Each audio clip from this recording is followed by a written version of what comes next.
കാത്തിരിക്കുന്ന ചിത്രങ്ങളുടെ ഏറ്റവും പ്രധാനപ്പെട്ട OTT അപ്ഡേഷനാണ് എന്നൊരു വീഡിയോ ഭാഗത്ത് ആദ്യമായി അറിയിക്കാൻ പോകുന്നത്. മമ്മൂട്ടി, ഗോകുൽ സുരേഷ് എന്നൊക്കെ പ്രധാന കഥാപാത്രങ്ങളായ ചിത്രമായിരുന്നു Dominic and the ladies purse. ചിത്രം ഉടൻ തന്നെ ആമസോൺ പ്രൈം വീഡിയോസ് എന്ന OTT പ്ലാറ്റ്ഫോമിലൂടെ OTT റിലീസ് ചെയ്യുമെന്ന് ഒഫീഷ്യലായി കൺഫേം ആക്കിയിട്ടുണ്ട്.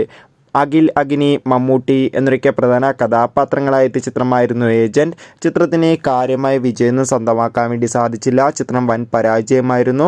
ചിത്രം ഈ വരുന്ന മാർച്ച് 14 സോണി ലീവ് എന്ന OTT പ്ലാറ്റ്ഫോമിലൂടെ OTT റിലീസ് ചെയ്യുമെന്ന് ഒഫീഷ്യലായി കൺഫേം ആക്കിയിട്ടുണ്ട്.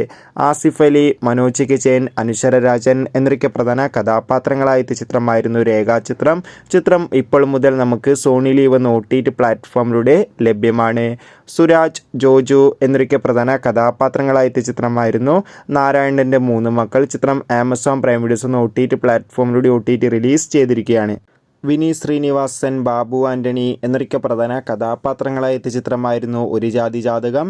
ചിത്രം March 14 Amazon Prime videos, Manorama Max എന്ന OTT പ്ലാറ്റ്ഫോമിലൂടെ OTT റിലീസ് ചെയ്യുമെന്ന് കൺഫേം ആക്കിയിട്ടുണ്ട്. ബേസിൽ ജോസഫ് നായകനായ ചിത്രമായിരുന്നു പൊന്മാൻ. അത്യാവശ്യം മികച്ച അഭിപ്രായം സ്വന്തമാക്കാൻ വേണ്ടി സാധിച്ചിട്ടുണ്ടായിരുന്നു. പൊന്മാൻ ഈ വരുന്ന മാർച്ച് 14 ജിയോ ഹോട്ട്സ്റ്റാറിലൂടെ OTT റിലീസ് ചെയ്യുമെന്ന് ഒഫീഷ്യലായി കൺഫേം ആക്കിയിട്ടുണ്ട്. കാത്തിരിക്കാം. ബൈ.